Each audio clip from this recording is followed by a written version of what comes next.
Hey guys, tonight we're leaving behind our microwaves, Bluetooth earbuds, and heated towel racks. Instead, you're stepping barefoot into the gravel courtyard of a samurai household just before dawn. The sun hasn't quite crested the hilltops, and the only light comes from a flickering paper lantern near the well. Your breath fogs the air. Laundry lines sag between wooden posts. Hung garments sway gently, silk, cotton, and hemp, each holding the scent of pine smoke, old tatami, and the faint bitterness of yesterday's sweat. You think doing laundry is tedious now? Imagine hauling buckets of water from a stone well while trying not to wake a sleeping baby 2 rooms over, or scrubbing blood from a kimono sleeve without anyone asking whose blood it was. So before you get comfortable, take a moment to like the video and subscribe, but only if you genuinely enjoy what I do here. And hey, if you're tuning in from somewhere unexpected, post your location and the local time in the comments. I love seeing where and when people are listening from. Now dim the lights, maybe turn on a fan for that soft background hum, and let's ease into tonight's journey together. You rise before the rooster. Everyone does, because the day begins with cloth.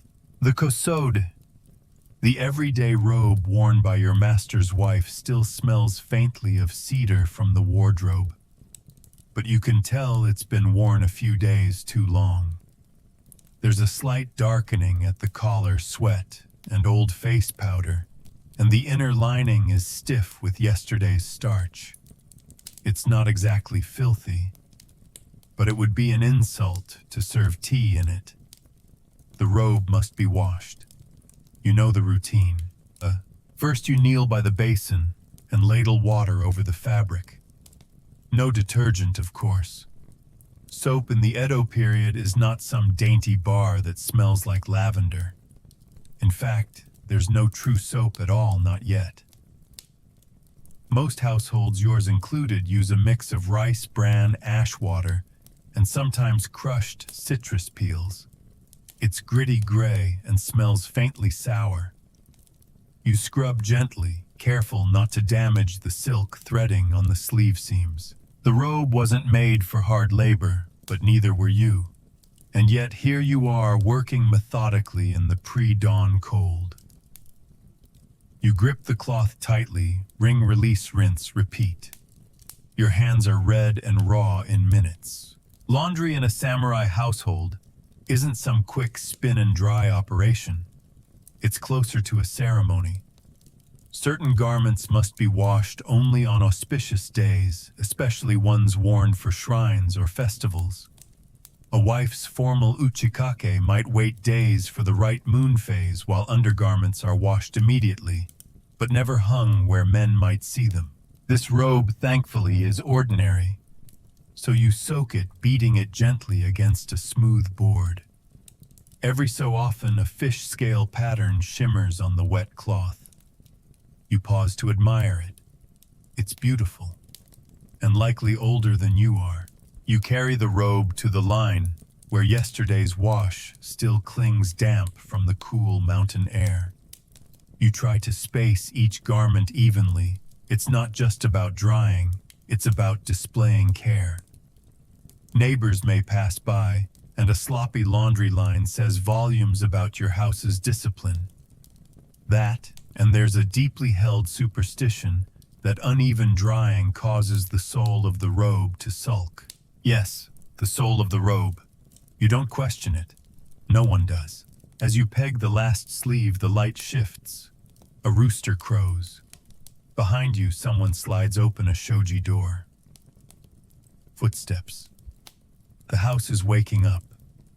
You dust your knees and bow slightly, not for the master, but for the robe. It's strange, isn't it? How cloth can carry memory. This particular kimono was worn the night your mistress gave birth to her youngest daughter. The same daughter who now toddles into the yard and watches you hang the cloth with wide, curious eyes. One mainstream historical fact in Edo period Japan, laundering fine kimono was so crucial that specialist laundries sentakuya existed even in castle towns. However, lower-ranking samurai families often handled laundry themselves, especially female family members and household servants. A fringe tidbit. Some samurai households collected rainwater from roof tiles into stone basins, specifically to wash ceremonial robes, believing it purified both the cloth and the wearer's spirit. Others even blessed the water with salt before washing. Historians still argue whether these purification practices were originally Shinto-based or simply evolved as class-based rituals mimicking imperial court traditions. The records are vague, and oral customs were as always unevenly kept. Back in the yard, you inspect your work. Each robe sways slightly. The rhythm is almost meditative. You try not to think about the next load waiting inside, or the pile of baby bibs your mistress dropped by the door with a sigh. Instead, you listen to the silence, the chirp of a morning bird, the whisper of cloth.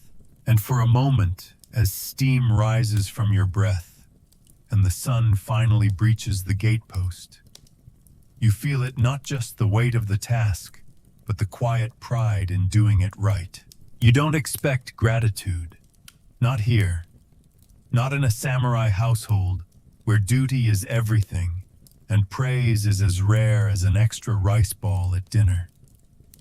But as you pass the laundry basin to fetch the next robe, you catch the eye of the household's second daughter, the quiet one who never speaks above a whisper. She gives the faintest nod. It's gone in a blink.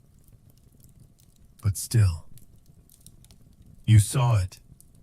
That'll carry you through the next hour. The next garment is heavier. Menswear. The stiff outer layer of your master's everyday kamishimo, a formal outfit usually gray or muted indigo.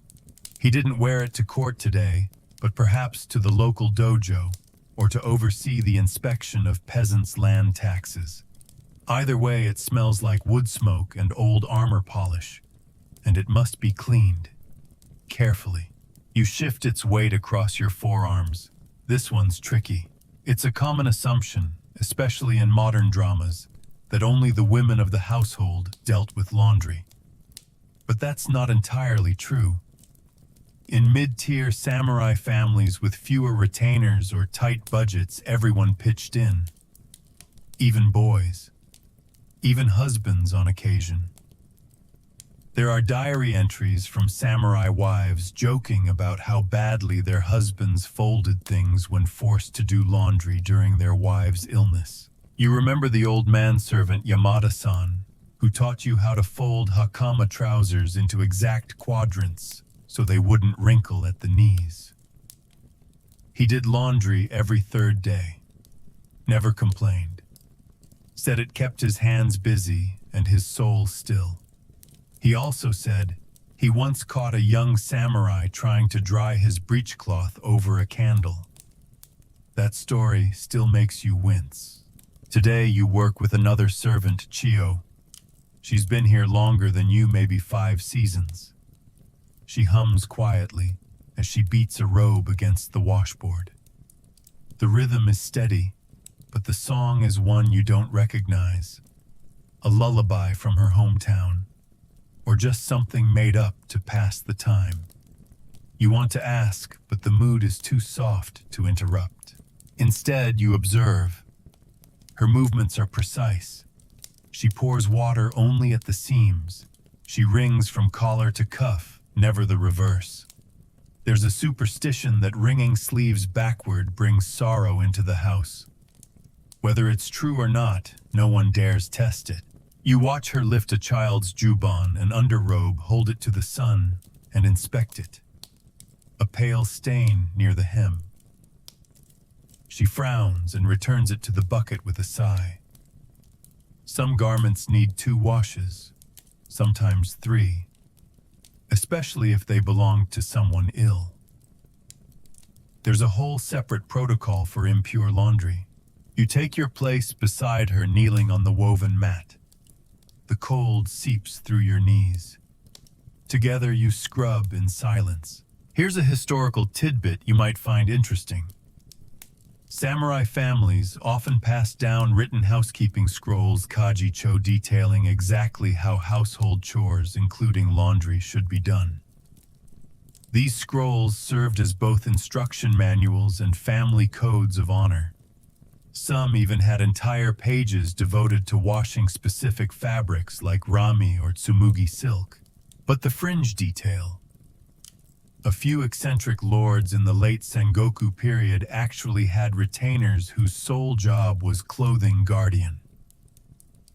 These men weren't servants. They were warriors who oversaw the storage, cleaning, and rotation of their masters' wardrobes, like it was a tactical responsibility. Imagine having a valet who also carries a sword. Historians still argue whether this practice was born from military necessity or simple fashion obsession.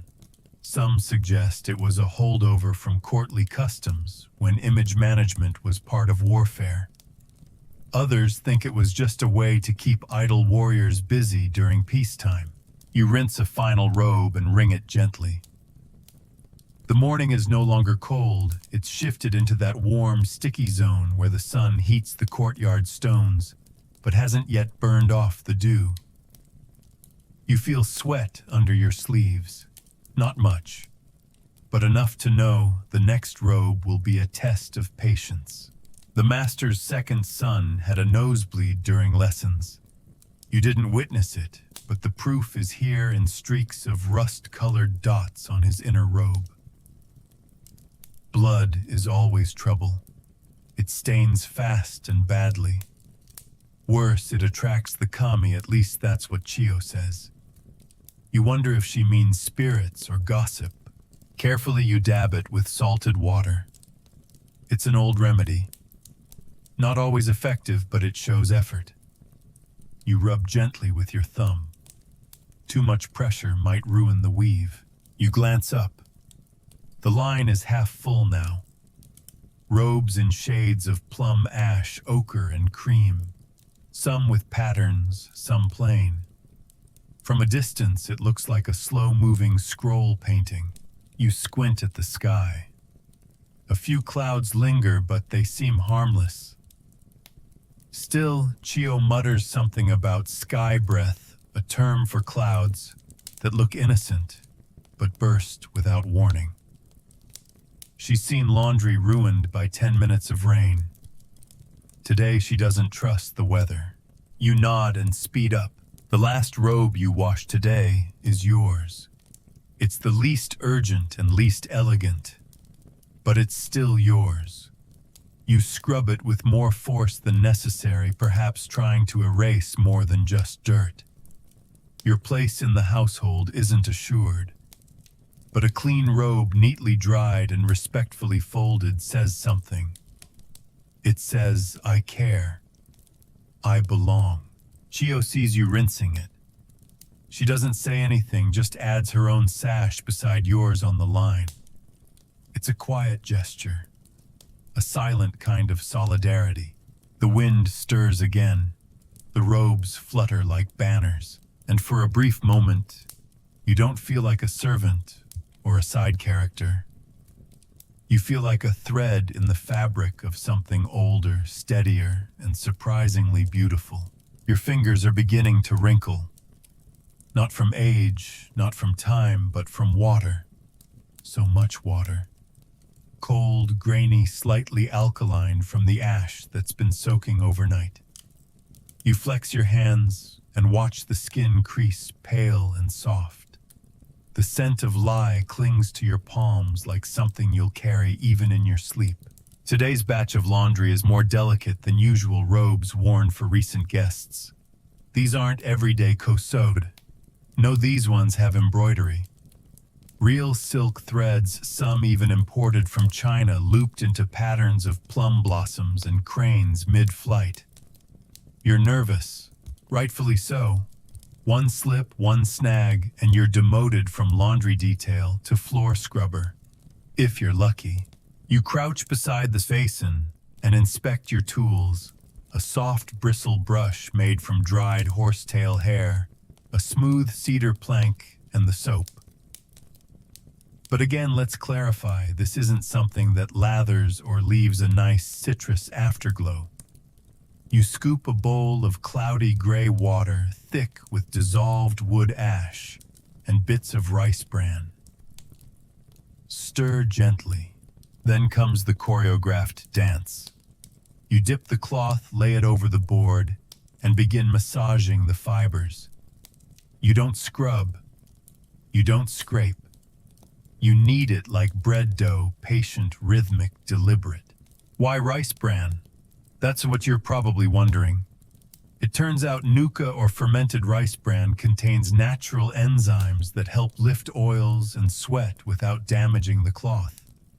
It's a practice that predates the Tokugawa shogunate, and it's still used in some rural areas of Japan even today. Of course, back in your fictional samurai compound, it just smells a bit odd.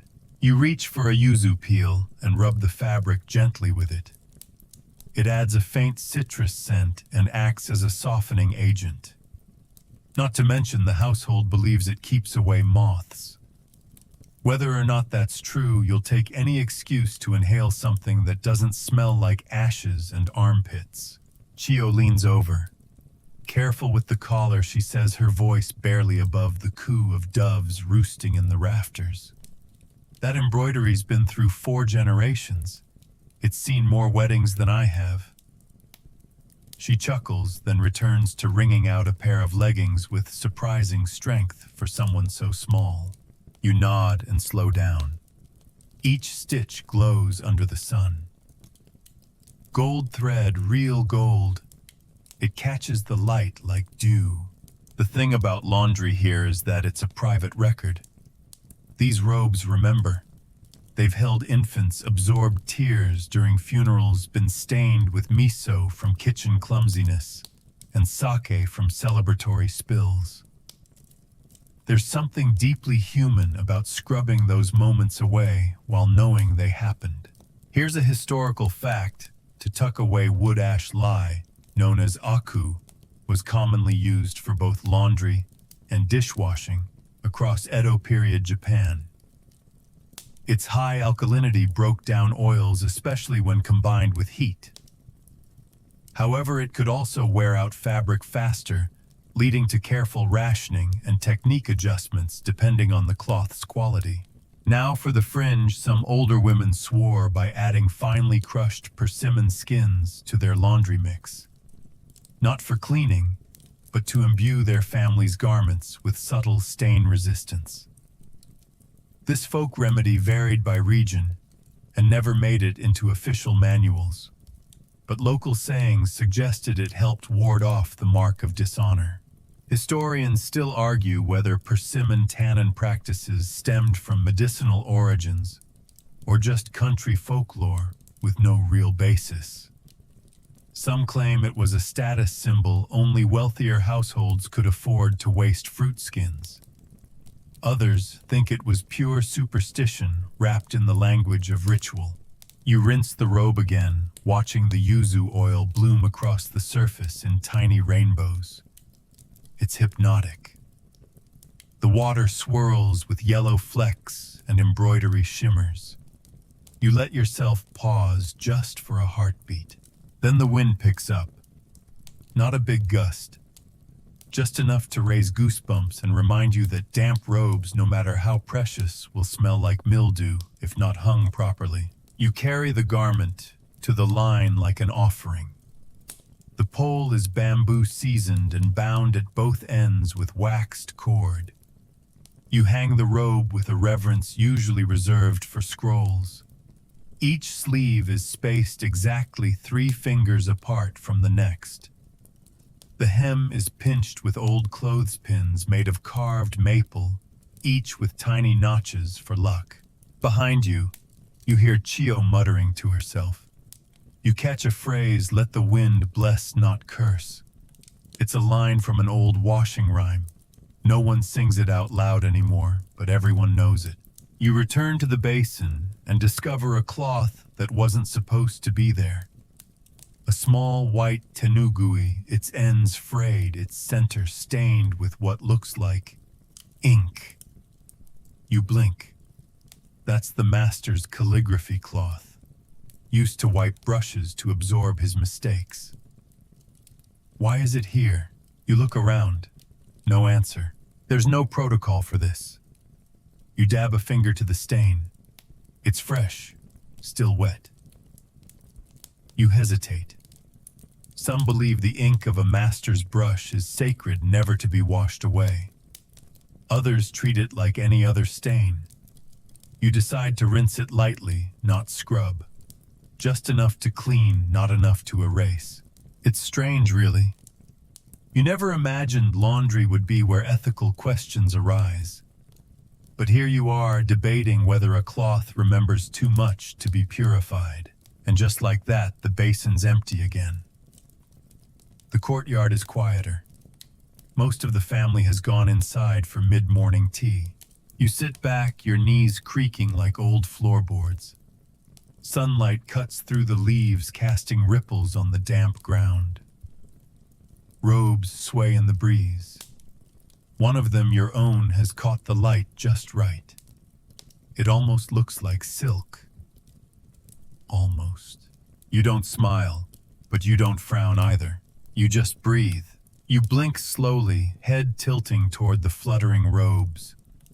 There's something hypnotic about cloth in motion, gentle, rhythmic like the garden koi, turning just beneath the surface. But you don't get long to watch. Chio claps once sharp as a sword draw. This next one, she says, lifting a folded garment with both hands, has rules. Ah, you know that tone. It means trouble. She lays the garment before you, a thick, dark blue Hitatar ceremonial wear reserved for male samurai of status. It's heavy, made of layered hemp and silk, stitched with an interior lining that once bore the family crest in pristine white. Now that crest is yellowing. You don't touch it, not yet. This isn't an ordinary robe. It's one of the house heirlooms brought out only for weddings, formal poetry gatherings, and the occasional clan funeral. Washing it means navigating an obstacle course of protocol, superstition, and unspoken consequence. First rule, no direct wringing. This isn't a towel, it's closer to armor in social form. You must press it gently between slats of bamboo, letting water drain naturally. Second rule, only family or long-serving staff may wash it. Chio qualifies. You questionable. She sees your hesitation and nods. You'll assist. I'll lead. So you become her shadow. You fill the basin, not with the usual ash water, but with a rare brew, a mixture of warm water, glutinous rice water, and shredded kuzu root. Supposedly, it draws out sweat without discoloring the dye. It's cloudy, fragrant, and slightly sticky. You swirl a hand through it, fascinated and a little grossed out. Chio doesn't hesitate. She lays the garment flat across a wide plank and begins applying the solution with a wide brush, not unlike the ones your master uses for calligraphy. Long, slow strokes. No pressing. No haste. You mimic her on the sleeves. Here's a mainstream fact. Garments like the Hitatare were status markers, not just fashion. The way they were cleaned, stored, and displayed spoke volumes about the wearer's rank and refinement. In the Edo period, formal robes were sometimes evaluated for marriage suitability. Creases and color fade could signal careless lineage. Quirky detail incoming. In some domains, certain robes had conversation bans during washing. That is, no one could speak while cleaning them. The act was to be done in complete silence to maintain their ceremonial purity. If anyone spoke, the robe had to be re-washed. Superstition, ritual, discipline, both. Historians still argue whether such restrictions were universal or confined to Kyoto's elite circles. Some suggest these silent washing traditions were holdovers from Heian court rituals. Others think they emerged during a period of spiritual paranoia after a bad harvest. Either way, they left their mark on laundry lore. Chio, to your relief, allows small whispers. She comments softly on the weather too dry, she says, and the cloth might stiffen. She dips her brush again, strokes again. You feel a strange sense of reverence creeping in, like you're painting a sacred mural rather than laundering a robe. Once the cleaning is done comes the drying, but again, rules. This garment can't be pinned. Pins leave marks. Instead, it's spread across a special bamboo rack designed to mimic the flow of shoulders and sleeves. Chio adjusts it 5 times before nodding in approval. You both stand back. It looks like a person frozen mid-bow. The sun has shifted. The courtyard's shade line is creeping toward the laundry. You quietly move the rack 6 inches forward, careful not to tilt it. Every minute of light counts. The breeze has picked up slightly. A leaf tumbles across the gravel and lands by your foot. You don't move it. There's something peaceful about letting it lie. You return inside for more garments. That's when you meet the unexpected guest, the master's mother. She's ancient. A wisp of a woman in layered cotton robes, her hair braided and coiled like a question mark. No one hears her coming. She just appears by the basket of folded cloths, eyebrows raised like she's spotted a stain on your soul. Without a word, she picks up a linen towel, unfolds it, frowns, then folds it again differently. With a sharp nod, she hands it back to you. And just like that, your entire folding technique is under review. This woman once managed laundry for 25 people during a war. She still swears by rinsing with sake for sweat stains and hanging children's clothes facing east for good luck. You don't argue. You just bow and mimic her movements. She supervises 3 more folds before vanishing like a temple bell echo. You let out a breath. Then you realize the pile of clean laundry is growing. Robes, towels, underclothes, kerchiefs, foot wraps. The folding stage has begun. You kneel, palms pressed briefly together, not in prayer, but in preparation. Every garment must be folded with care. Some in halves, others in thirds, depending on size and use. You recall Chio saying once, the way you fold a robe shows how you see the person who wears it. No pressure, right? You begin with a child's robe. Simple, soft. It folds into a neat bundle like a bento. Then a man's hakama, pleated and stiff. Trickier, but doable. You line the creases like railway tracks. One wrong move and the whole thing looks sloppy. You start over. Twice. Outside, the ceremonial robe is drying slowly. Its silhouette looks like it's breathing. And in the corner of the courtyard, the master's ink cloth, yes, the one you weren't sure about, is now perfectly dry. You don't dare fold it. Not yet. Instead, you sit beside it, watching the cloth rise and fall with each breeze like a sigh. Laundry may seem like a background task, a footnote in history. But here, under the weight of protocol, precision, and pride, it feels monumental. Rain. The word alone causes Chio to stop mid-fold. You feel it too. That subtle shift in air pressure. The sudden quiet, like the sky holding its breath. The wind, once playful, now has an edge to it. You look up, and sure enough, the clouds are swelling like overcooked rice. You drop what you're doing. No discussion needed. This is not just laundry now, it's a rescue mission. Together, you and Chio scramble to unhook garments from the lines. Robes are pulled down and bundled into dry cloth towels rolled like scrolls. And the ceremonial hitatare is lifted gently, like a sick child. The master's ink cloth is snatched last, just as the first drop lands on the bamboo pole with a soft plip inside chaos. damp garments are spread across screens hung from ceiling beams and arranged along windows for ventilation. The room transforms into a fluttering maze of sleeves and hems. You duck to avoid brushing a still wet jubin, only to turn and find a sleeve brushing your face anyway. It smells like plum vinegar and faint miso. Rain in the dry season is a betrayal. In the wet season, it's war. The rainy season, or tsuyu, can stretch over weeks. During that time, laundry becomes a battle against mold, mustiness, and despair. Even with every window cracked open and charcoal braziers lit, there's no guarantee anything will dry properly. This is why older samurai households had secret weapons, rooftop rafters. Not the steep external ones, but the hidden wooden beams beneath the roof, accessible only by narrow ladders or attic crawlways. You've never been up there until today.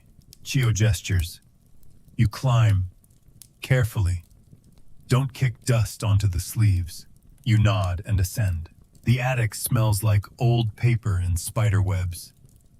Your lantern throws long shadows across the beams. You spot cloth lines strung with precise spacing someone thought ahead. You hang the hitatar first. Every motion feels ceremonial. Then comes the second-tier robes. Finally, your own. There's a strange intimacy to this, the way the garments hang above the household like guardians. You wonder how many times generations before you performed this exact ritual. You wonder what was said during their own climbs. Back downstairs, the mood is tense but focused. The youngest daughter is sulking because her favorite sash is damp and smells like beans. You offer to fan it dry by hand. She grants you a very small smile and disappears behind a screen. Historical truth. Time Japan's tsuyu season made laundry almost impossible in some regions, particularly in inland valleys where humidity was stifling. To cope, households developed complex drying systems, heated floors, elevated racks, and even low fire braziers placed beneath robes to gently dry without scorching them. Fringe trivia. Some families used fermented persimmon extract, not just for stain resistance but as a mildew deterrent. It was brushed into the seams of ceremonial garments. The smell pungent. So much so that some neighbors complained. One Kyoto resident's journal refers to it as ghost fruit stench. Historians still argue whether this extract was more practical than spiritual. Some claim it served a dual purpose, warding off both mold and malevolent spirits. Others suggest the whole tradition came from one eccentric noble who just really hated the smell of wet clothes. Back in your household, Chiyo starts her mildew inspection. This involves a nose close to fabric, a firm pat, and the phrase, "If it smells like rain, it'll rot like rice." She's merciless. Any cloth that fails is washed again. You watch two sashes return to the basin without protest. The master walks past the laundry room on his way to the tea room. He pauses, lifts an eyebrow at the hanging jungle of robes, and gives the smallest nod. Then he's gone. It's the closest thing to approval you've ever gotten from him. The rain thickens. It's not a downpour, just persistent.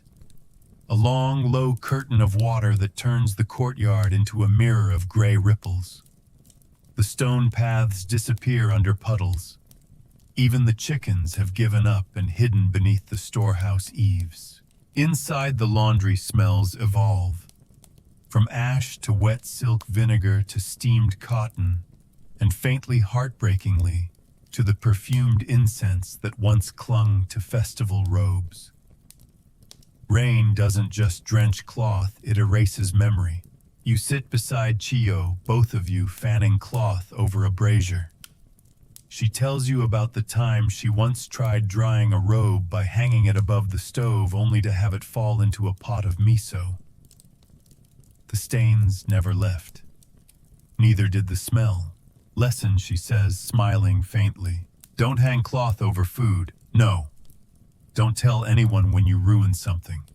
Just wash it twice and act confident. You laugh, quietly but fully. The little daughter returns with her damp sash. You wave her over and begin folding it into a rose twist. Something fancy you saw another servant do at a wedding once. She beams and runs off to show her grandmother. 2 minutes later, the grandmother returns to refold it properly. Of course, the rain continues. You wonder if it will stop before sunset, but it doesn't really matter, because tonight the robes are safe. The ink hasn't bled. The ceremonial cloth has survived, and for once your own robe smells faintly not of ash or mold, but of yuzu and just a hint of incense. Outside thunder rumbles, but inside the laundry rests in stillness. The rain lingers for days. You get used to it in a way. The soft hiss of drizzle becomes your background music, steady and indifferent. The air grows thicker, the tatami mats damp at the edges, and the laundry multiplies. It always multiplies. Today you're tasked with something new, organizing and maintaining the laundry space itself, the heart of the system. Not the courtyard, not the attic.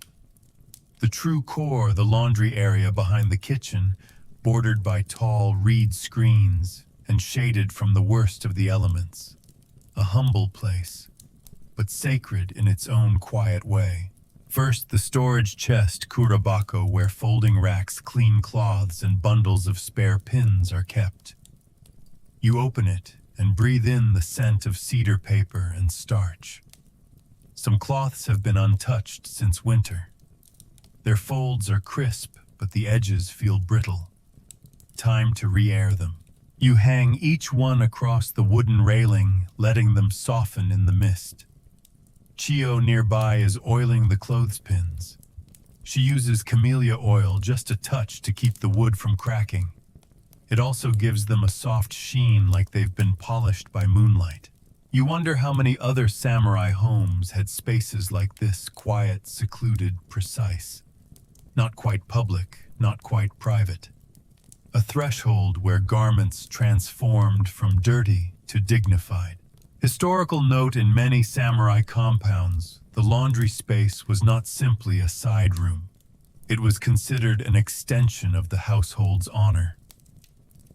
A poorly kept laundry area could shame the family, especially if visitors caught a glimpse of crumpled garments or damp piles.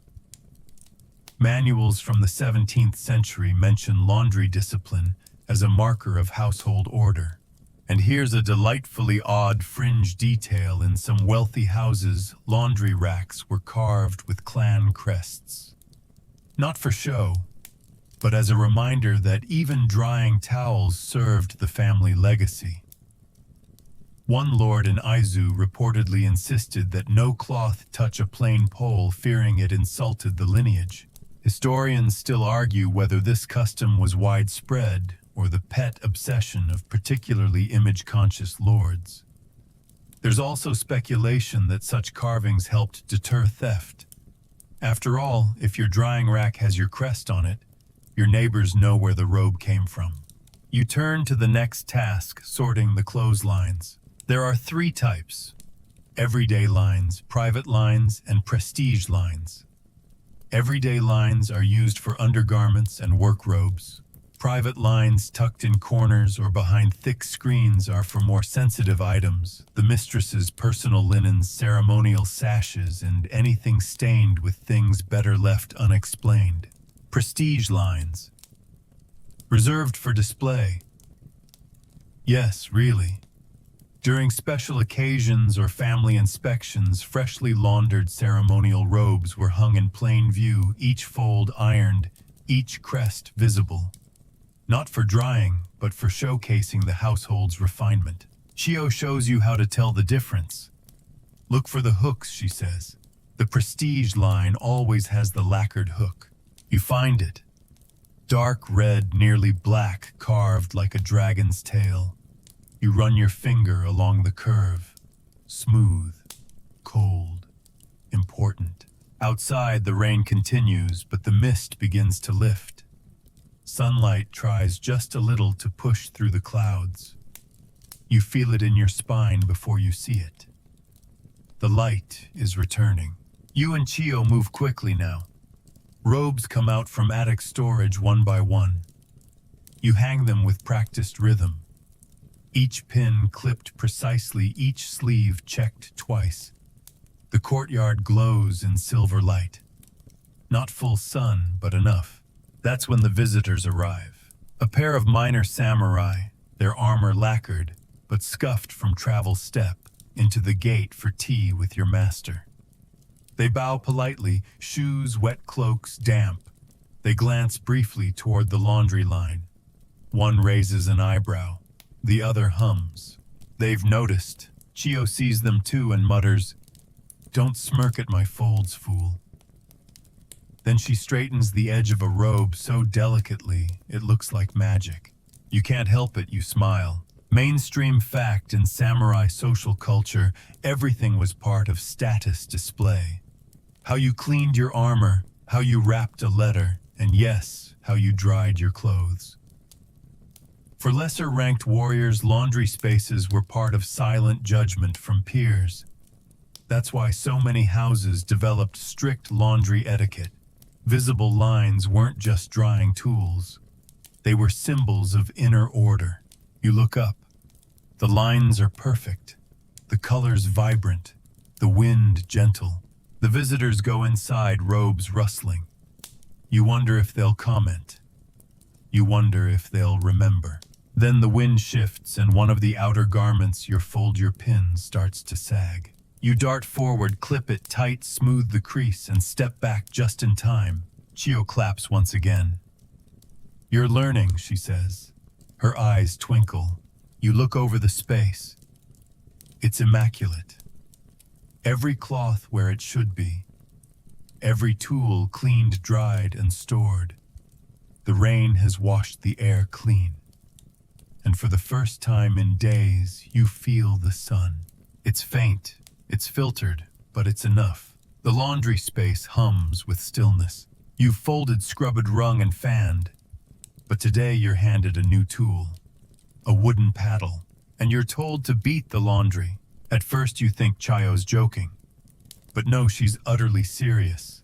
She passes you a polished plank shaped like an elongated spoon, and gestures toward a rolled bundle of cloth soaking by the basin. "Uchiu," she says, "to soften and to calm the cloth." You're not sure what that means. Calm the cloth, but you nod. Because saying no to Chio feels like challenging weather itself. She demonstrates. Cloth laid on a flat rock slab, paddle lifted high, then thwack. The sound is more hollow than sharp, and the robe beneath doesn't flinch. Again. Thwack. Again.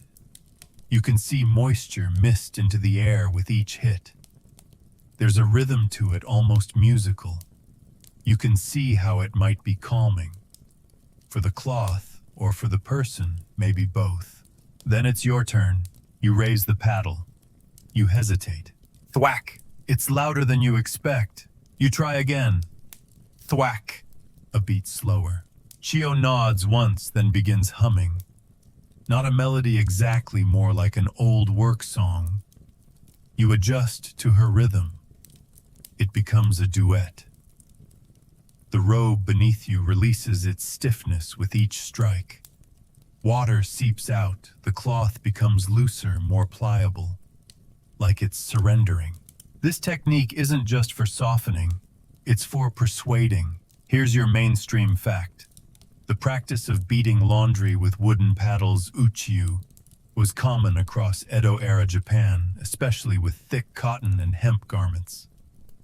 The action helped break down fibers without damaging them, softening cloth after washing and making it more wearable. The fringe. Some households believed this process wasn't just physical, but spiritual.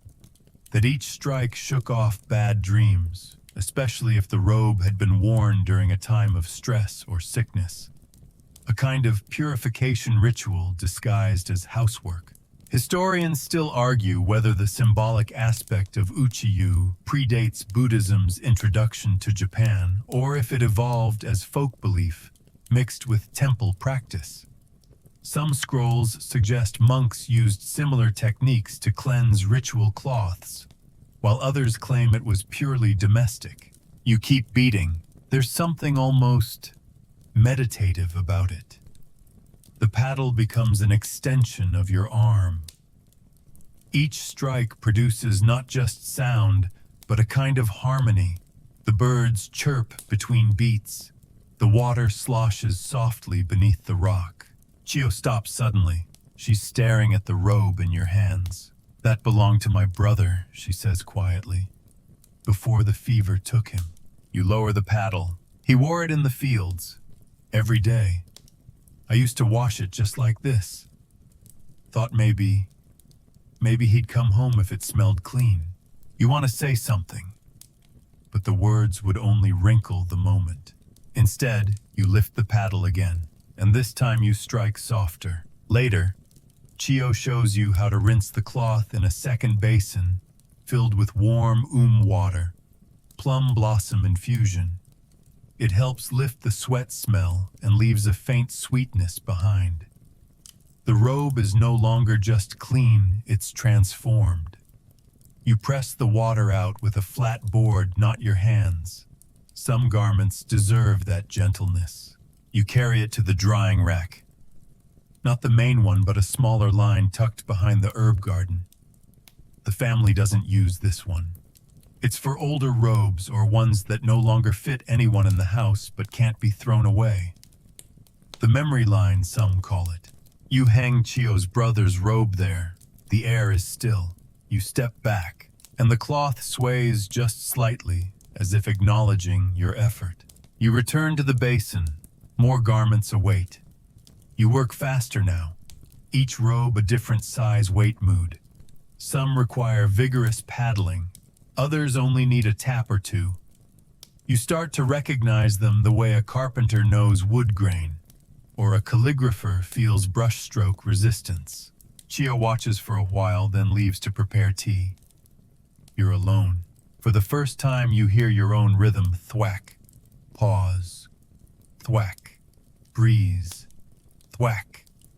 It's almost like a heartbeat. And you realize you're not just cleaning fabric. You're part of a ritual older than this household, older than your master, maybe even older than the very kanji carved on the door lintel. You set the paddle down. Your hands are damp, your shoulders sore, but your mind feels strangely clear, like something unspoken has unfolded. You fold the paddle in a cloth and tuck it back into the basket. Chio returns and hands you a cup of barley tea, warm and nutty. "Good work," she says, which from her is equivalent to a standing ovation. You sip, savoring the quiet. And somewhere behind you, the laundry sways on its lines, softer, lighter, and a little more at peace. You wake early the next day to a scent you didn't expect: sweet smoke and sandalwood. The incense burner has been lit, and not for a ceremony. No, today it's laundry perfume day. Chio meets you by the basin with a shallow wooden box wrapped in silk and tied with an old hemp ribbon. She unties it slowly, like unwrapping a story, and reveals what looks like a collection of tiny sachets, each carefully folded and pressed like a treasure. "Scented packets," she says, "for the sleeves." You blink. You've seen nobles use perfume before, of course, dabbing behind ears with oil or pressing herbs into sleeves. But this feels older, more delicate. She passes you one. It's a folded triangle of mulberry paper filled with crushed koboku aromatic wood, bits of clove and dried chrysanthemum petals. When you bring it close to your face, it smells like forest and temples and quiet moonlit walks. You tuck it into the sleeve of a formal robe. It disappears like a secret. Here's the thing, they never tell you samurai smelled nice. At least the ones who could afford it. And not like flowers either. They favored wood smoke, leather, and camphor. A warrior didn't want to enter a room smelling like a rose bush. He wanted to smell like someone who meditated under pine trees, read poetry in graveyards, and might kill you if the tea was bad. You helped Chio scent the family's special robes. Not all of them, just the ones reserved for shrine visits, New Year greetings, or ancestral rites. Each packet is hidden in a sleeve, a hem, or a collar. Some are tied into the sash folds. The smell won't last forever, but for a day or two it will rise with the body heat of whoever wears it. Mainstream historical fact: in the Edo period, scent was considered part of a person's aura. Samurai, especially those who spent time in courtly or poetic circles, often prepared scented robes as gestures of refinement and status. It was common to make one's own sachets based on family recipes, often recorded in household books. Now for the quirky, there was a minor clan in the Kansai region, whose samurai insisted their robes be perfumed only with crushed bamboo leaves and soot from a specific lantern that had belonged to an ancestor. They claimed it brought clarity of mind before battle. Whether that ancestor had good aim or just smelled memorable is unclear. Historians still argue whether scent traditions among samurai were truly widespread or confined to the more poetically inclined lords. Some records suggest that rural warriors scoffed at it as city nonsense. Others hint that scent was part of spiritual preparation, especially before rituals involving ancestral offerings. Back in the laundry room, Chio shows you a trick. If you fold it just right, she says, demonstrating on a lavender sash, you create a scent pocket. See, she creases it in thirds, then again at an angle. The sachet tucks into the fold, perfectly hidden, but positioned to release its fragrance with each movement. It's brilliant. You try it. Fail. Try again. Eventually succeed. Then the mood shifts. A robe is brought to you. Not by Chio. By the master's wife herself. She enters quietly, holding a folded indigo garment. There's a tear in the lining. You bow so low your forehead nearly touches the floor. She places it before you with care. It's my father's, she says. Do not overwash. You nod. And the weight of that trust settles onto your shoulders like the robe itself. You and Chio set to work in silence. The robe smells faintly of pine and old ink. The inner collar has been patched before multiple times. It's soft in a way no new cloth ever is. Not fragile, just experienced. As you rinse it, you spot a stain near the hem. Faint, brownish. Could be sake. Could be blood. You don't ask. Chio whispers, we don't erase everything. You nod. You dab gently with warm water and persimmon vinegar. Enough to lighten, not enough to vanish. After the rinse, you lay it flat, press the water out, then dry it behind the screens with a sachet of sandalwood tucked into its inner pocket. No paddling, no harsh sun, just reverence. Later you fold it, slowly, crease by crease, each motion deliberate, respectful. The master's wife returns. She doesn't speak. She only presses her hand to the robe's edge, feels the fold, and walks away. A nod would have been too much. Silence in this case was the highest praise. You exhale. The robe rests on its cloth mat like a sleeping story. Laundry, you've come to realize, isn't just about cleanliness. It's memory management. It's curating which stories remain visible and which are faded with intention. It's an art form, and it has rules, lots of them. You glance at the rest of the drying robes. One sways more than the others your own. You step toward it, and for no particular reason slip a tiny sachet into the sleeve. Just clove and cedar, something quiet. Something just for you. The temperature drops suddenly. Not the kind of cold that comes with snow.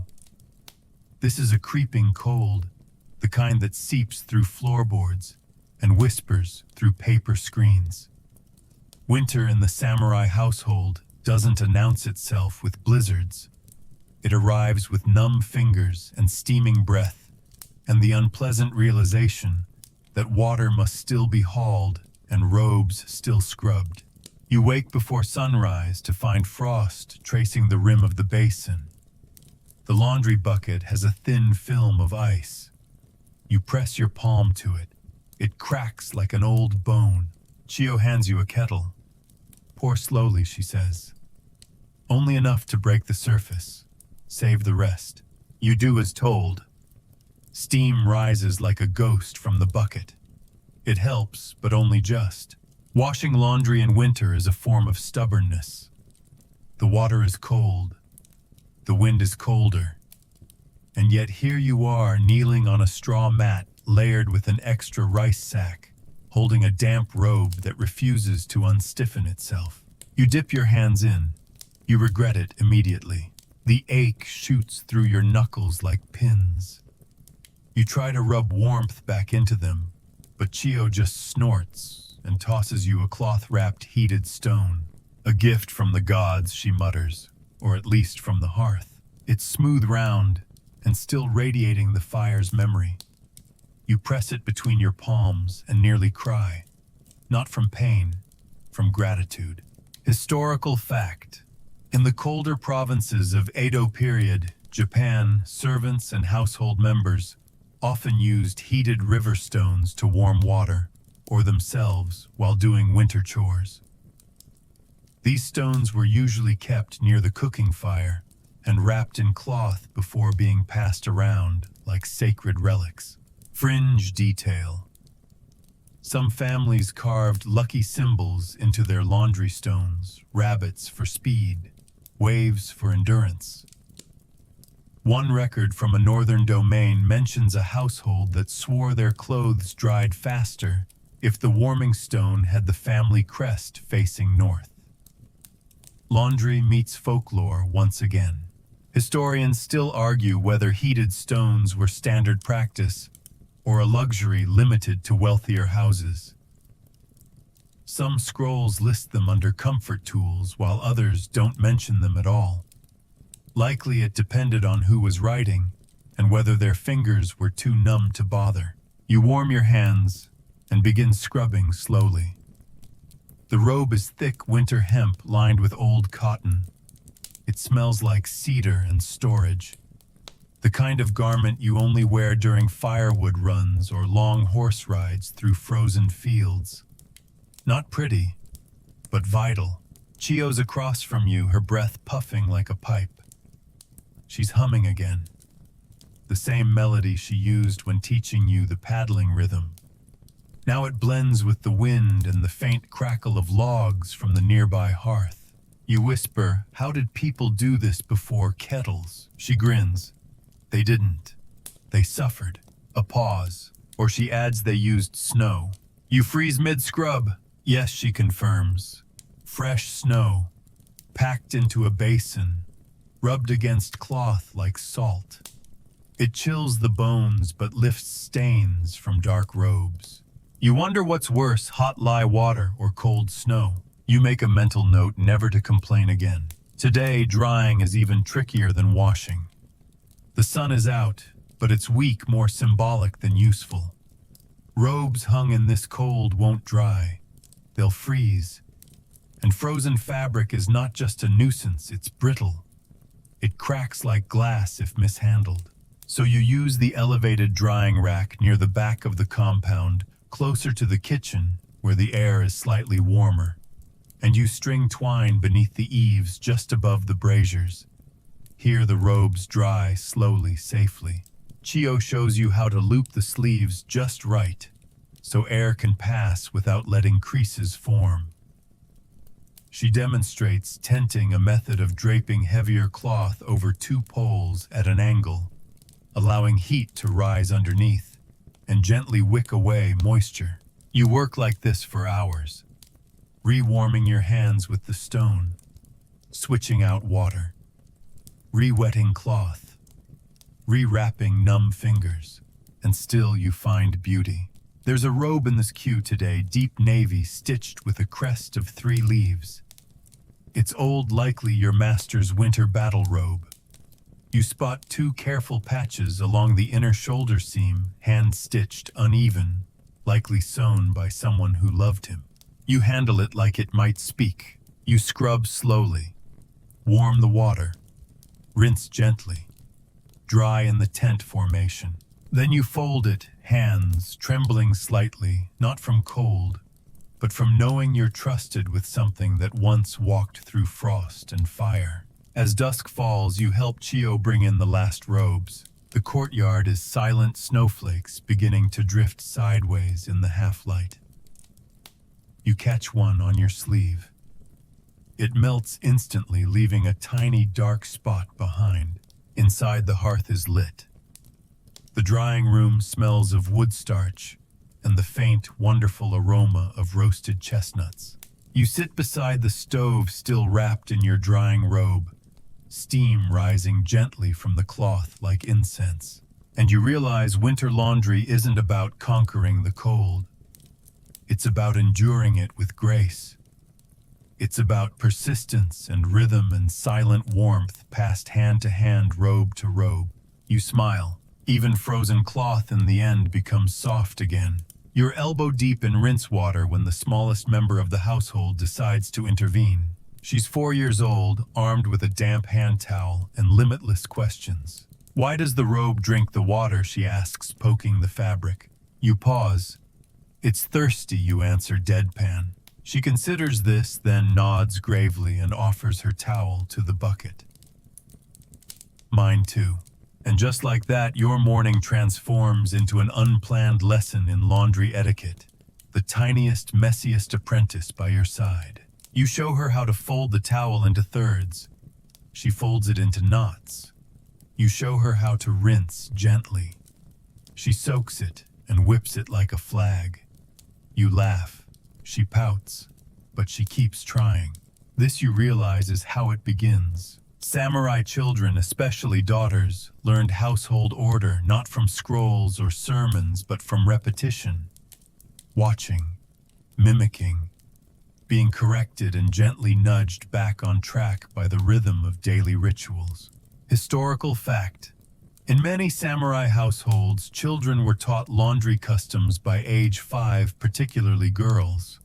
These weren't simply chores, they were considered moral training. Learning to fold a robe correctly was akin to learning to bow properly or to speak respectfully. Your apprentice pauses mid-splash. Why do we hang sleeves like this? She asks, gesturing to the drying rack. You answer, so the wind can kiss them goodbye. That gets a giggle, but there's a real rule behind it: folded symmetry. Robes are hung with sleeves folded at equal lengths, hems aligned like brushstrokes. Not because it dries better, though it does, but because it represents harmony. As above, so below. As in the robe, so in the home. Chio enters, smirking at the water now dripping off your young helper's sleeves. Little one, she says, are you washing or drowning the cloth? Washing, the girl cries. But it wants to go swimming. Chio raises an eyebrow.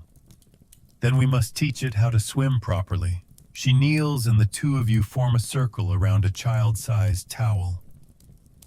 Rinse. Wring. Fold. All 3 of you moving in synchronized silence like monks reciting laundry sutras. Later, the little one's mother arrives and thanks you with a smile that feels warmer than tea. She folded her napkin at breakfast today, she says. Straight lines, no wrinkles. You bow. Not out of politeness, but because you're proud.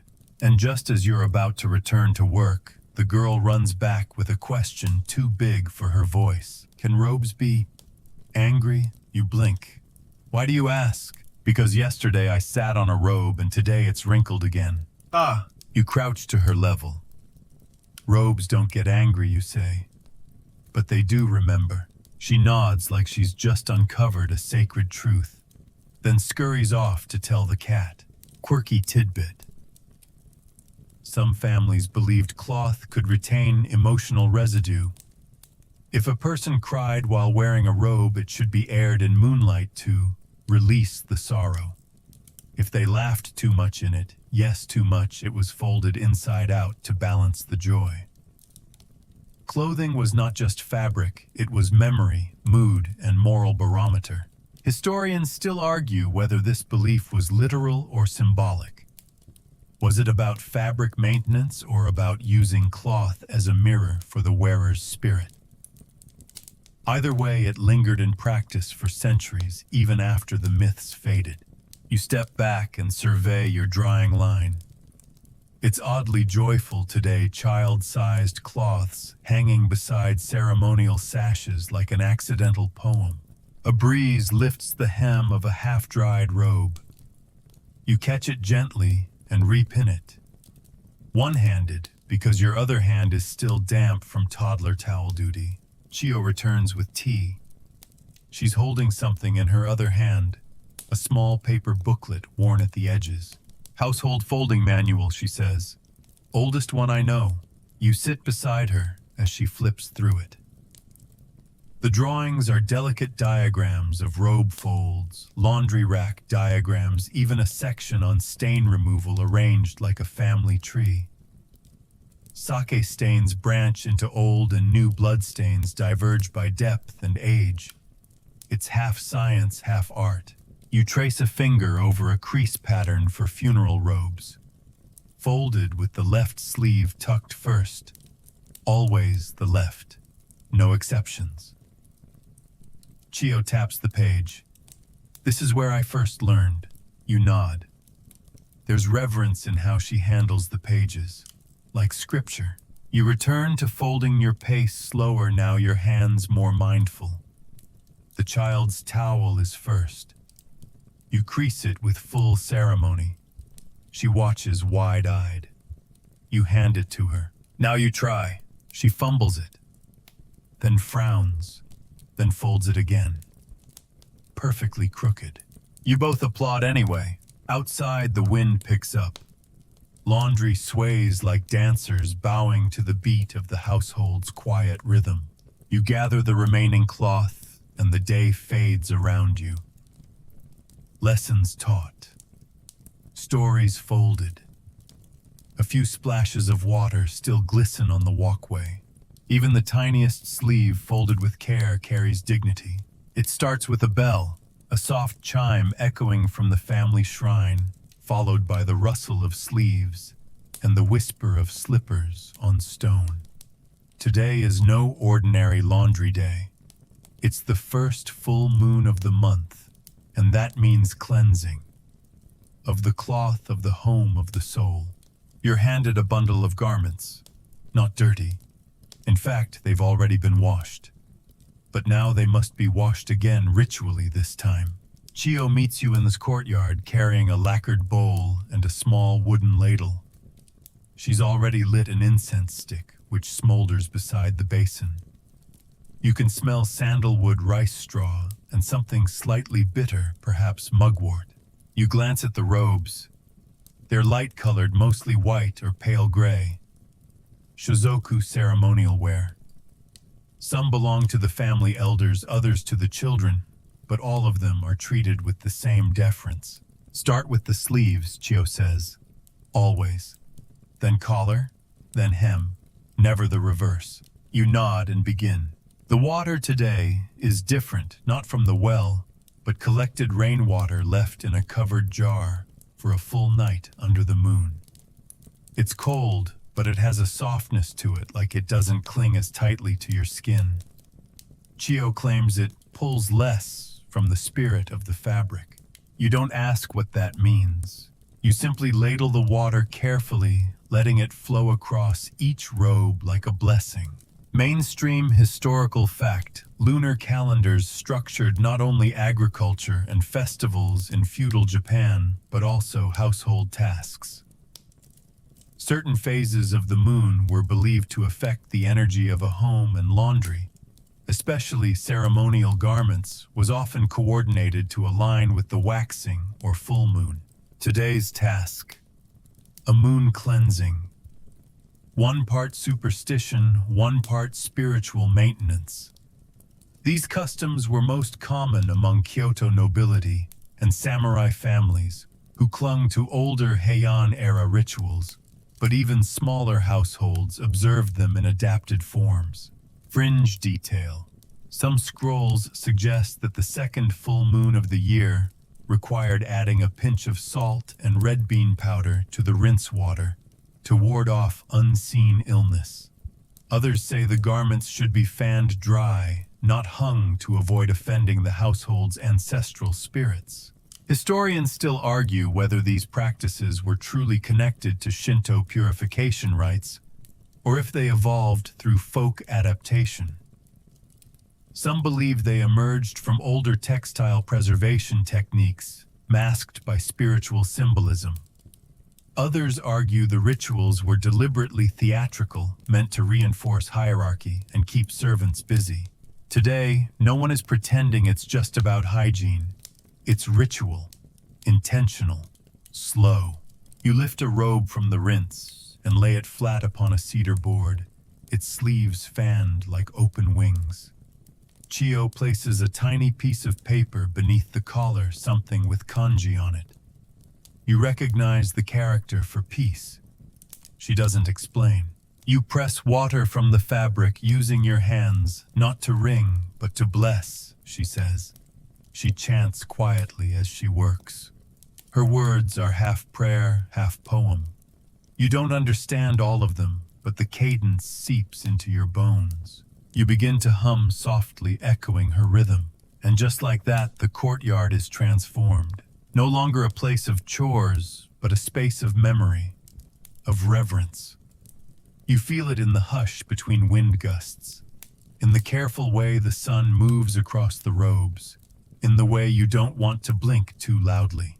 After the robes are rinsed, they aren't hung like usual. Instead, Chio brings out a folding bamboo frame, delicate hand-carved, and drapes each garment like an offering. The incense is refreshed. A second stick joins the first, their smoke spiraling together into the sky. You kneel, not because anyone told you to, but because it feels right. For a long while, you just sit, watching steam rise from the cloth, watching the scent of cedar and sandalwood drift past the shrine gate. Then, from the inner house, you hear chanting. The family is performing ancestral offerings, a tradition aligned with the same moon that governs your basin water. And you realize laundry isn't just the backdrop to life. Sometimes it is the ritual.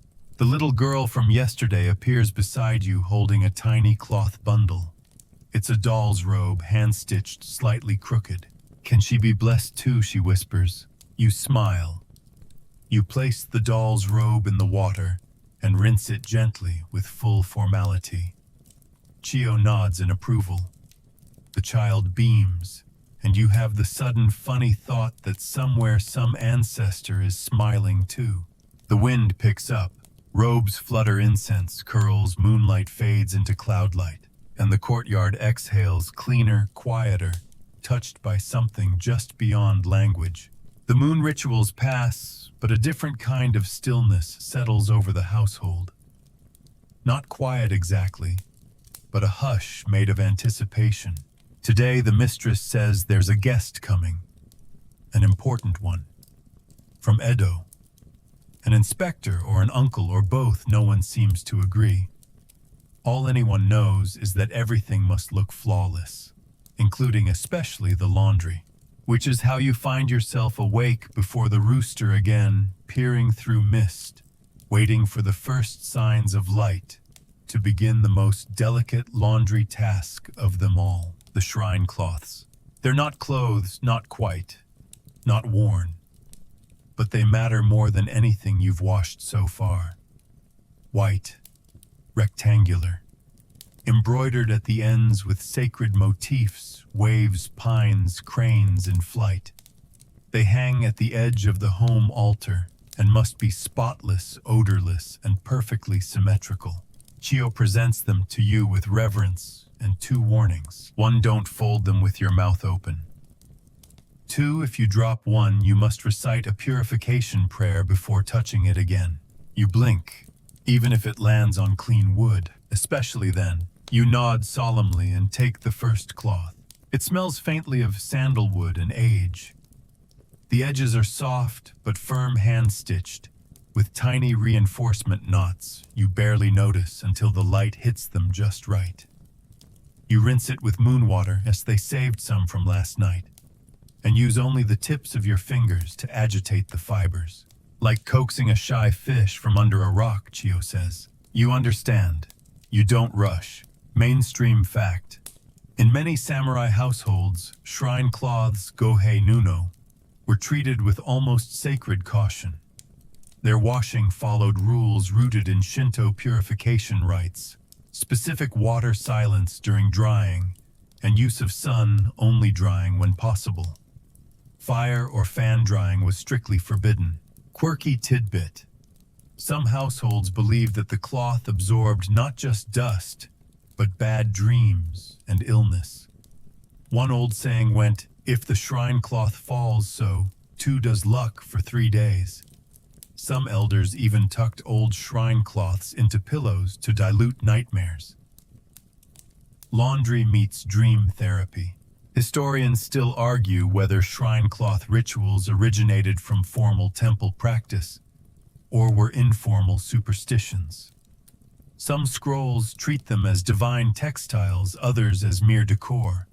The truth likely floated somewhere in between, sanctified by repetition, if not decree. You and Chio work in tandem. One rinses, one lays the cloth flat on the polished board to dry in the precise dappled sunlight now sneaking across the courtyard. Today there's no breeze, which is good, because shrine cloths must not sway.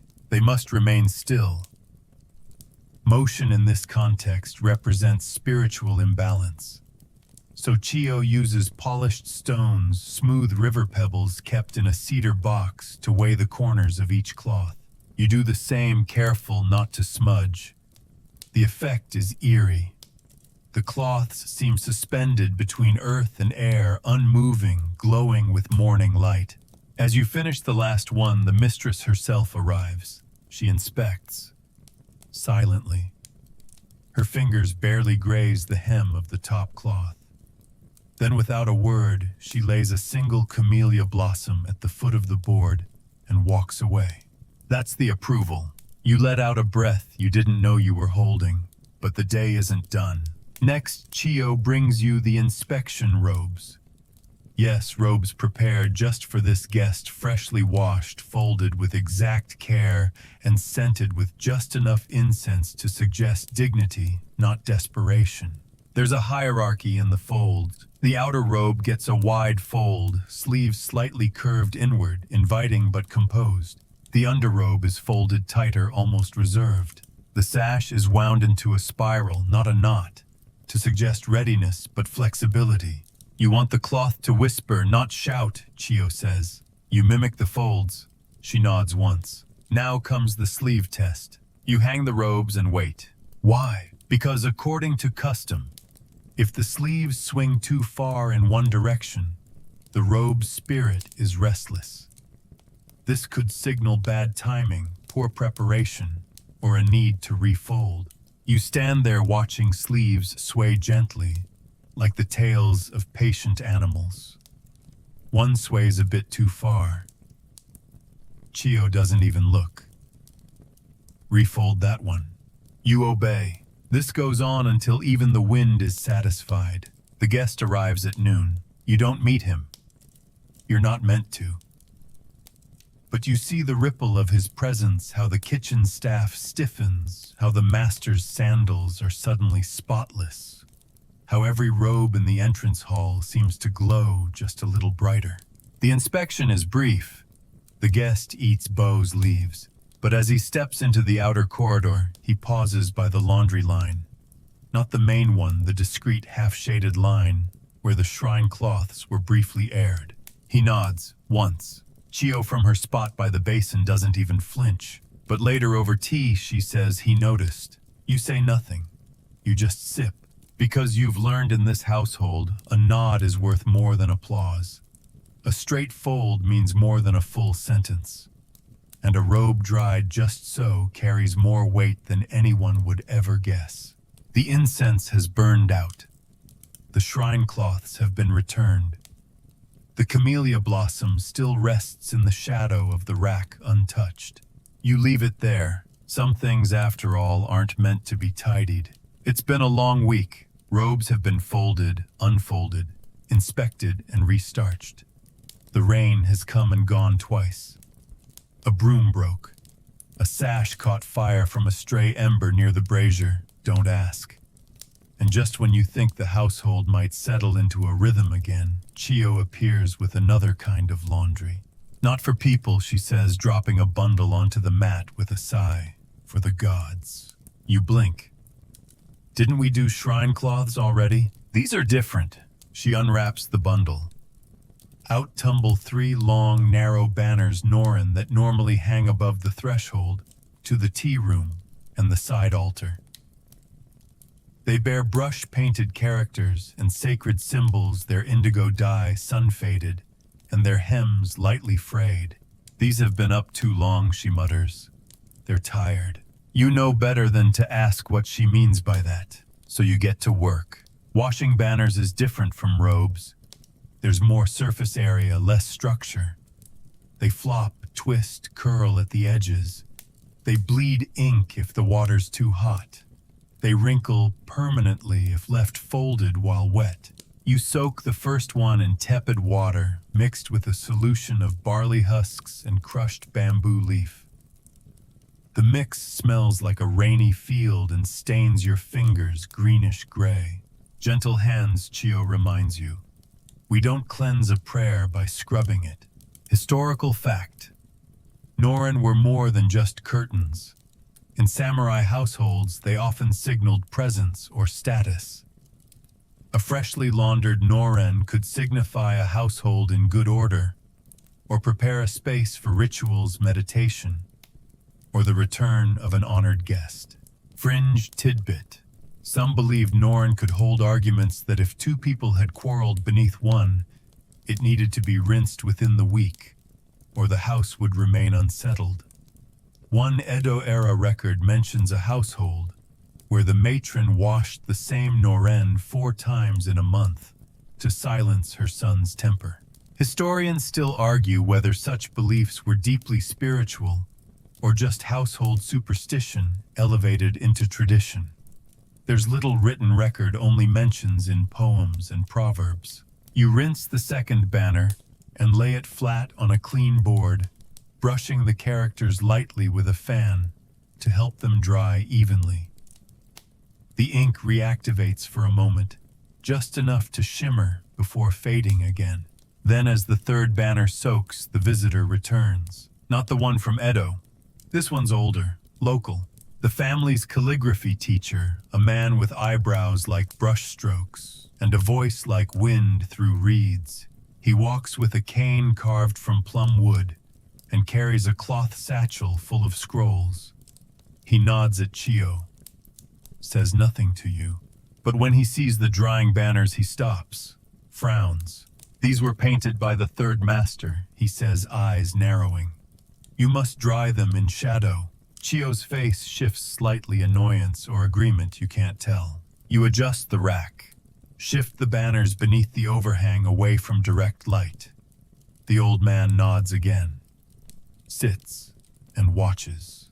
The air grows still. You glance at the banners now unmoving, half-lit. They look like pages from a story the house has forgotten how to read. Later, Chio admits that she once wrote a poem beneath one of those banners hidden in the folds. It was about longing, she says. I was young. You look at her. She smiles just once. Laundry makes you sentimental. That afternoon, you prepare the starch, not from powder, but from sticky rice water boiled and cooled until it thickens like a loose jelly. You dip a thin sash in the solution, pull it out, and feel it transform, pliable but firm, soft but authoritative. You hang it near the banners. Let the edges overlap just a little. No one will mind. Then come the formality robes again. This time not for guests, but for farewell letters. The master has written a parting message to a retired general who served in the clan's younger days. The robe chosen to accompany the letter must be clean, perfectly folded, and perfumed with shiso leaves. Why, you ask? Because the general loved shiso, Chio says, as if it's obvious. You fold the robe with particular care, pressing the leaves into the sleeve's inner fold. It smells sharp green and faintly medicinal. You imagine the general, old and tired, unfolding the robe days from now and catching that scent. Maybe he'll remember a battle. Maybe a dinner. Maybe nothing. But the robe will speak. That night, as the house quiets, you check the Norin one last time. They're dry now, but still out of sight. Waiting. Chio lights a stick of incense. Not sandalwood this time, but something sweeter. Cinnamon bark and dried orange peel. Memory, she says, wafting it toward the banners. Then she hums again. And you think she's not just the laundress. She's the keeper of the invisible, of moods, of moments, of the unsaid, that's sewn into every sleeve and sash. The banners flutter once more, then fall still. You fold your cloths, douse the lantern, and in the dark, the scent of clean linen and soft cinnamon stays with you, like a final line of a poem you haven't finished reading. You're refolding yesterday's sashes, yes again, when Chio appears with a new kind of bundle. It's not cloth. Not quite. It's paper. More precisely, a stack of Karuta thick rectangular poetry cards used for a New Year's game. Each one is backed with lacquered fabric and trimmed with tiny, impossibly delicate borders. But these are old. Very old. The borders are fraying, and there's a faint stain on the 10th card that looks suspiciously like soy sauce. They need washing, Chio says. You blink. Paper. She gives you the look. The one that says, yes, you fool, but gently. You nod. So begins your strangest task, yet laundering the unlaunderable. First, you prepare the softest cloth in the household, a scrap of mulberry paper folded 5 times and dampened with plum blossom water. Not soaked, just enough to humidify. You wrap it around a single corner of the card and press. It absorbs the stain, not all of it, but some. Chio passes you a tiny brush. This was for eyebrows, she mutters. Now it's for poetry. You laugh quietly. The card doesn't. Mainstream historical fact in refined samurai homes, especially those influenced by the courtly traditions of Kyoto, it wasn't uncommon for textile-backed game sets, scrolls, or ceremonial documents to be gently cleaned. Not in the way clothing was, but through controlled humidity and spot treatment with herbal solutions. Fringe insight. Some families had seasonal rituals where Karuta sets were reawakened at the start of the year, cleaned, aired, and gently chanted over. The belief was that each poem had a memory, and to neglect the card was to disrespect the poet. One diary entry even describes a samurai apologizing aloud to a stained basho verse. Historians still argue whether this ritual was symbolic, or if it was part of a broader literary animism, the idea that words once written become semi-living things. Either way, the attention given to these cards was tender in a way that feels more human than historical. You clean each card slowly. One has a crease in the corner that makes it flutter like a wing when lifted. Another has a fingerprint in the margin. You pause and wonder whose. As you work, the household prepares for the lunar festival. Garments are brought out of storage, bright reds, stormy indigos, saffron yellows. Robes embroidered with waves, cranes, and full moons. You touch each one, inspecting for moth damage or old folds turned stiff. Chio brings you a folded furasode, a long-sleeved robe worn by unmarried girls. It's covered in pale butterflies stitched with gold thread. She holds it up and sighs. "I wore this once," she says. "Long ago. Too long." You glance at her sleeves, now short, practical, faintly ash-stained. You can't imagine her in gold butterflies, but the robe remembers. You soak it in cool water laced with yume salt, then press it flat on the shadow rack, the sleeves fanned like pages. You iron it with a hot stone wrapped in silk. Every crease opens like a door you didn't know was shut.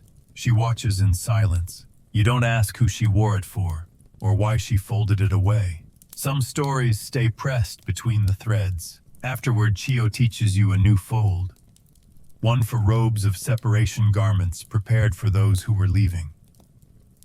Not in death, in life. Travelers, monks, widows.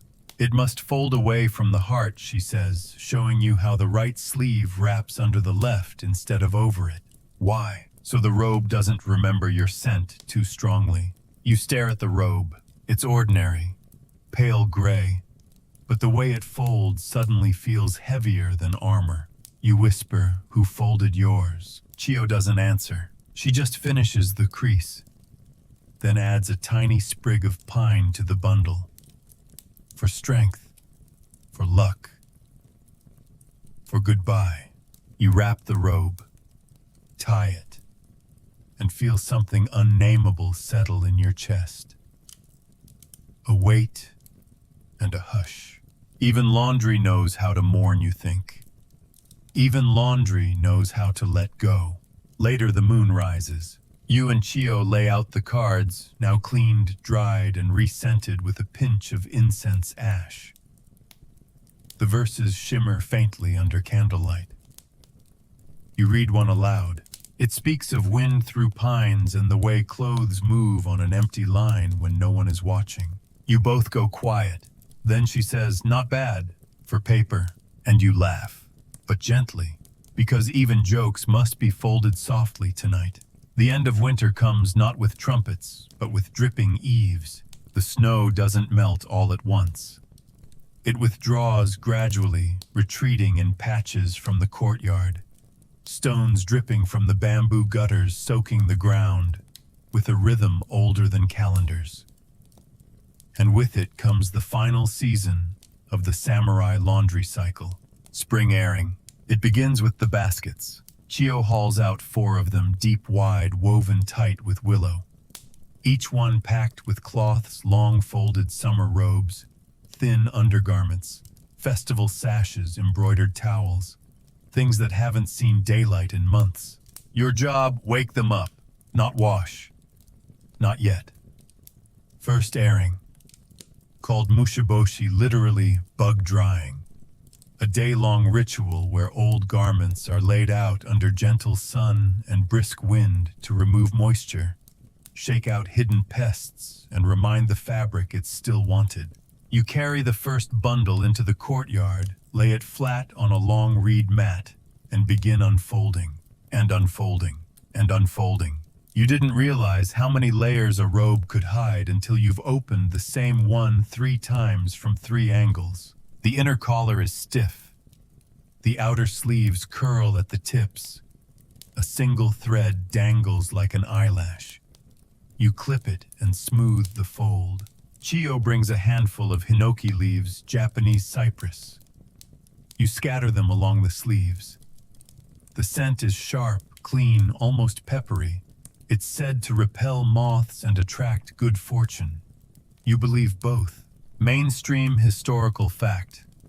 Mushiboshi was a critical part of Edo period textile maintenance. It was less about visible cleanliness and more about preservation, guarding against mold insects, and cloth forgetting its shape, as old scrolls put it. Every household from the shogun's palace to the smallest village practiced it in some form. A charming fringe belief. Some samurai families hung festival robes beneath flowering trees, especially plum or cherry, as a symbolic infusion of beauty. Others placed dried persimmon slices on the garments during airing to sweeten the memory stored in the weave.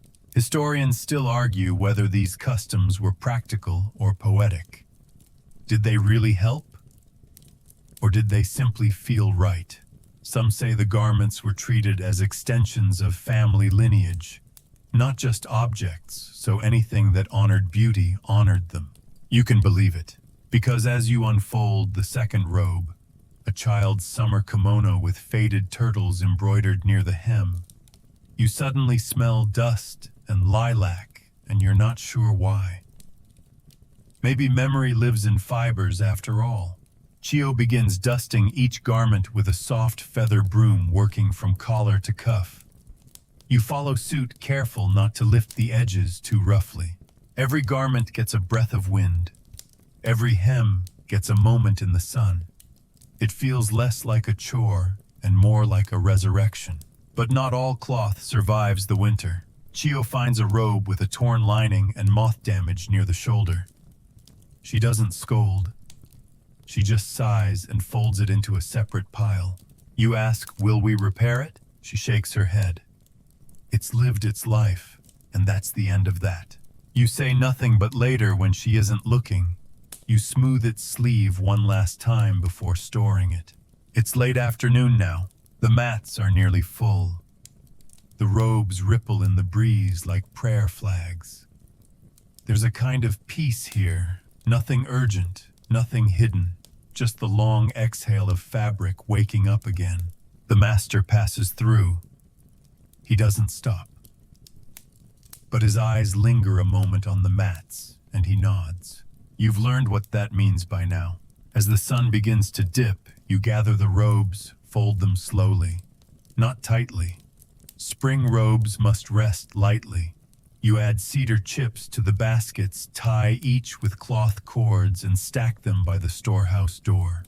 Chio doesn't say anything at first. Then, "Well done." You smile. She pauses, then pulls a small bundle from her sleeve, wrapped in plain linen. She places it in your hand. You've earned it. You unwrap it slowly. It's a laundry cloth, well used, soft as air edges, embroidered with a simple chrysanthemum. At first it seems unremarkable, but then she says, "That was mine when I started. I stitched it myself." You look at her. You try to speak, but she's already walking away. So you fold the cloth, once, twice, just right, and place it in your sash. Because this house has taught you something. Many things. That cloth remembers. That silence speaks. That care folded into every thread outlasts even memory. And that laundry, yes, even laundry is a kind of love. The house quiets. The mats have been rolled. The basin drained. The baskets stacked neatly in their place. You step outside one last time into a twilight courtyard softened by the hush of spring. The last robe on the line, yours, is swaying gently, its sleeve catching the wind like a farewell wave. You unpin it, fold it slowly. Not because you're tired, but because the motion feels sacred now. You walk back through the corridor, the paper screens glowing faintly with lantern light. Somewhere a tea kettle sings. Somewhere else a child laughs in her sleep. You pass by the drying room, empty now, still scented faintly of cedar and camellia oil. You pause, just for a moment. There's no ceremony, no final robe to beat or fold or perfume. Just the quiet hum of a house that's lived and breathed and laundered its way through another season. You lay down your cloth, press your hands together.